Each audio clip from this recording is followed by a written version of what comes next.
Hey, it's Dr. Toby here. In this video, I want to answer the question, what are the best exercises to do to relieve a pinched nerve in your neck? And in this video, I'm also going to answer an important question that I got from an individual, and this will be very helpful for understanding how to approach getting the best results to relieve the pinched nerve pain and discomfort in the neck. So let's jump right into it. So there are 3 exercises you want to do to relieve a pinched nerve in your neck. Now, one of the questions that I oftentimes get, which people have asked, is, okay, cool, how many times should I do this? How frequently should I do this in order to get results? First thing to answer is that results is very general. What kind of result are we looking for? There's the result of relieving the pain, but then there's the result of fixing the root problem. And the best way to know how to fix the root problem permanently so that the pain doesn't come back is going to be different for everyone. So how often you should do some of the exercises that I'm about to show you is really going to depend on how intense the pain is and just really what the diagnosis is. So for example, you don't want to say, well, I just do the exercise more and therefore I'm going to, relieve the pain. Like if this exercise causes, relief for me, if I do it even more or more frequently, it's going to cause more relief. That's not necessarily always the case or always true. It's not like more exercise is going to lead to faster or more elimination of the pain, depending on what's going on with your neck. And I'll explain that in a moment as I do some of the exercises. But the first thing we want to do is think about stretching. The first kind of exercise we want to focus on is stretching. So the first exercise would be an upper trap stretch, where if I have pain on this right side, I'm going to drop this ear, my left ear, to my left shoulder and drop that there. As I do this exercise, I want to pay attention. Is this causing more relief or more discomfort? It may be causing a little bit of discomfort, but the discomfort almost feels like it's getting in the right area. I call it like a good pain. If it feels like that good pain or discomfort, that's positive. But if it feels like the pain is actually intensifying through the duration of you holding that exercise, then that's when you want to back off, because that's also giving you an indication of part of what may be the problem in terms of the pinched nerve. It's not only the pinched nerve, but it's also the movement mechanics, possibly, of how your vertebrae are rotating, which is causing more pinching, things of that nature. So in a case like this, doing more exercise in this scenario is going to cause more discomfort, more pain. So I want to be able to monitor. And one of the best ways that you can be able to know that you're doing things right and you're moving in the right direction is talking to a PT first. You can hit the link in our description in the video below this video to get a free conversation with one of our therapists, where we ask you some questions and give you some guidance on what are the actual factors that are contributing to your pain. So let's show you another stretch. It's called a levator stretch. So we're going to turn our head to the opposite direction.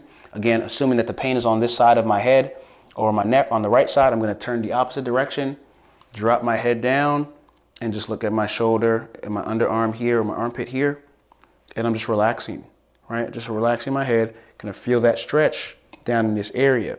Now I can make this more intense by just placing my hand right there, nice and easy, and feel more of an intense stretch. Again, want to monitor, right?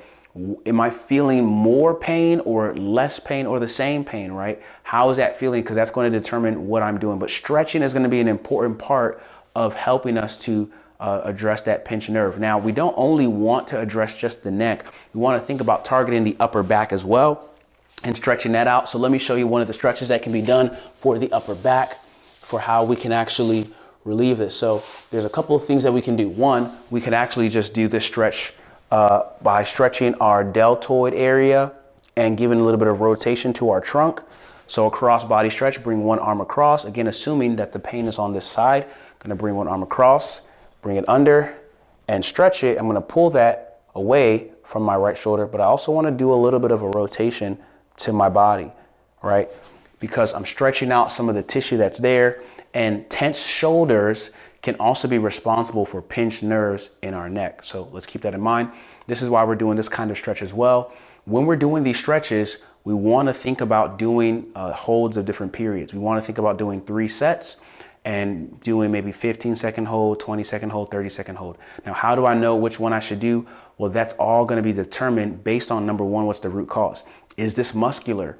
Is the pain that you're experiencing mainly from a muscle, right? You may want to do a longer duration hold. But if that longer duration hold, like 30 seconds, is causing pain or discomfort, well, that probably just means you should back down and start off with a 10-second hold and a 15-second hold, things of that nature. So injuries or conditions, even though they show up one day, you maybe wake up with a pain on your neck, it maybe probably doesn't always just come from one night of sleeping. It can be a buildup of poor posture over time that's now met by a bad sleeping position that was prolonged, and then now you find the problematic pain in your neck that's not necessarily, just derived from one night's sleep, if that makes sense. So that's why the results that we want to experience are going to be based on what we do over a course of period of time.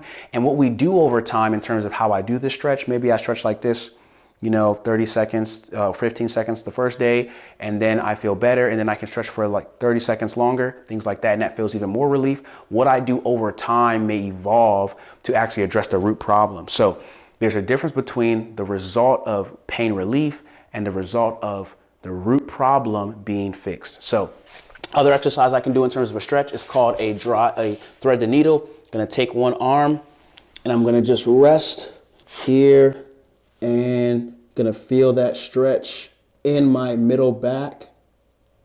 And my arm is resting here on the side, and I'm resting this shoulder down on the ground. So just gonna rest there.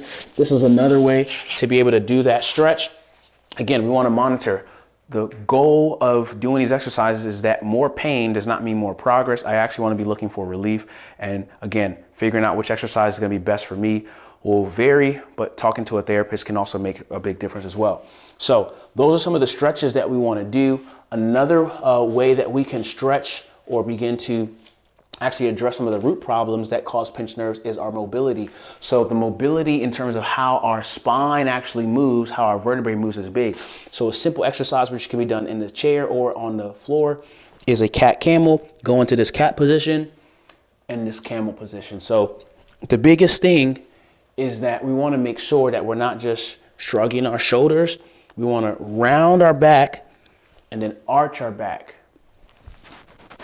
looking up and down. Now again, every exercise can be modulated. You don't necessarily have to go into as deep of a motion or stretch this way. You can maybe just start off gently if going too far causes pain. We want to use pain as an indicator. So one of the things I have to teach people that makes a difference for how they do exercise is that pain is not necessarily negative, it's informative. It should be informing you of what your body is telling you is a problematic motion right now. It's not that we should always avoid that motion, but for the time period while we're feeling intensified pain or discomfort, we want to be able to flow with what our body is telling us and use that information. And so I know this might seem a little bit abstract or esoteric, but what I'm actually walking you through is part of the differential diagnosis process that, I would be using PT language if you were a physical therapist kind of person. But this is just to kind of give you some ideas of how do you actually process what your body is feeling and what's going on. And so doing an exercise like this to help mobilize, you want to look for the positions that are causing more relief versus more discomfort. You can also do this in a modified way with just the neck area.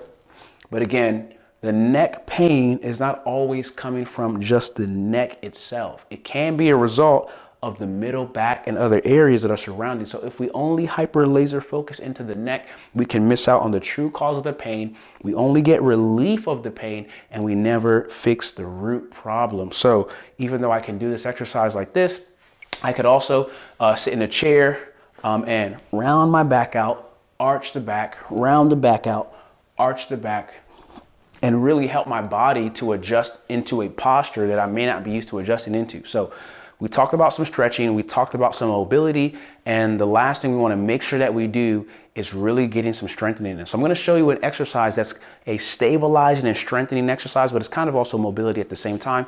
So first one, simple exercise is a kneeling push-up.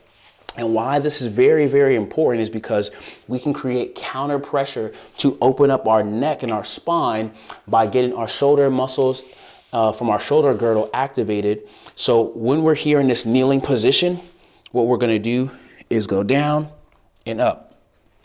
Now, again, keep in mind, we want to do a few of these. We can start off with maybe 10, 2 sets of 10, right? But we want to monitor, is this making the pain more uncomfortable, better or worse? And sometimes people don't realize that how they're doing an exercise is actually causing more pain. So maybe you're doing the exercise with your head up like this, and that's causing a lot more pain and discomfort. And so one of the things we'll cue people to do is realizing that the exercise is not what's causing the pain, it's how they're doing it. So keeping their head in a relaxed fashion may be the thing that actually helps them to improve that discomfort. So those are the important parts about why talking to a PT first can be helpful and give you guidance, but monitoring how you're feeling is one of the important things that'll help you to say, okay, cool, this is causing me pain. I should either change how I'm doing it or back off until I can talk to somebody who can give me guidance. And so you're doing this exercise here, and 2 sets of 10 can be helpful, but it really just depends. If I wanted to make this a little bit more stabilizing to open up the spine, I might go into a hold where I'm here in this position. This is a more advanced 3 to 5 second hold, and then up. Same thing there. But again, monitor how you're feeling. This shouldn't feel too intense or too difficult. It should actually feel comfortable. Now, other exercises that we can do to relieve some pressure and discomfort, we can do a simple exercise. Let's use one of these bands. So you can get one of these bands from Amazon, or a pair of these bands from Amazon. You'll see a link in the description below. But one of the things you can do is to do a chest, a overhead press. So let's say, again, I have pain on this side of my neck. There are a couple of things that I can do to make this feel a lot better. So let's do it this way. So I'm here in this position, and when I raise this up, what it's actually going to do is going to create a counter force to open up my vertebrae here. So I can do it on this side. I can also do it on this side as well for the purpose of relieving this side of my neck and raising it up. It's going to create counter pressure and force. I can also do this exercise in a seated position. So I'll sit down here and raise both shoulders up to help open up and create a counter pressure to my spine. This is another way to perform this exercise.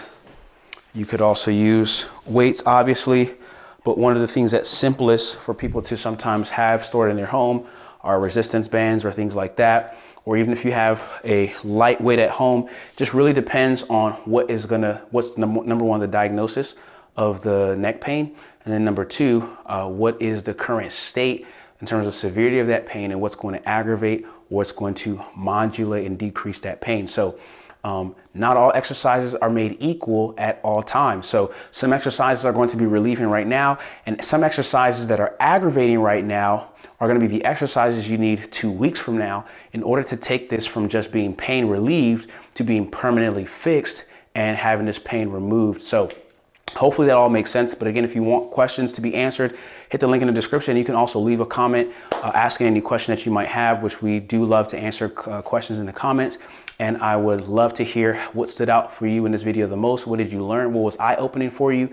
And share this video with somebody who you know will benefit from it, because it will truly be a helpful blessing to them. And subscribe to our channel where we make videos to help you stay healthy, pain-free, fit, and mobile. It's Dr. Toby again here, and I can't wait to see you in the next video.